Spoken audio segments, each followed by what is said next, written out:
Thomas Edison. Thomas Alva Edison 11 ফেব্রুয়ারি 1847 সালে জন্মগ্রহণ করেন। তিনি ছিলেন মার্কিন উদ্ভাবক এবং ব্যবসায়ী। তিনি গ্রামোফোন, ভিডিও ক্যামেরা এবং দীর্ঘস্থায়ী বৈদ্যুতিক বাল্ব সহ বহু যন্ত্র তৈরি করেছিলেন, যা বিংশ শতাব্দীর জীবনযাত্রায় ব্যাপক প্রভাব ফেলে। টমাস এডিসন তার পেশা জীবন শুরু করেছিলেন বন্দর হুরন থেকে ডেট্রয়েট পর্যন্ত ট্রেনগুলোতে চকলেট, সংবাদপত্র এবং শাকসবজি বিক্রি করার মাধ্যমে।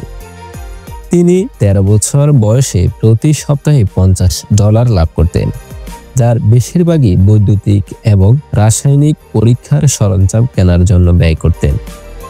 এডিসনের 19 বছর বয়সে 1866 সালে তিনি লুব্লে স্থানান্তরিত হন।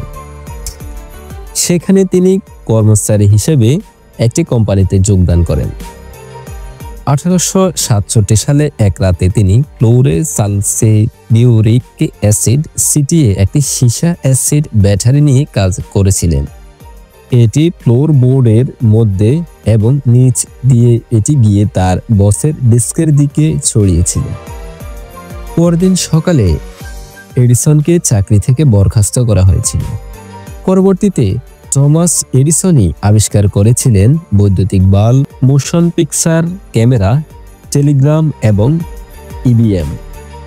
যদিও এডিসন আরও অসংখ্য জিনিস আবিষ্কার করেছিলেন, তবুও এই কয়েকটি আবিষ্কার তাকে অনেক খ্যাতি এনে দিয়েছিলেন।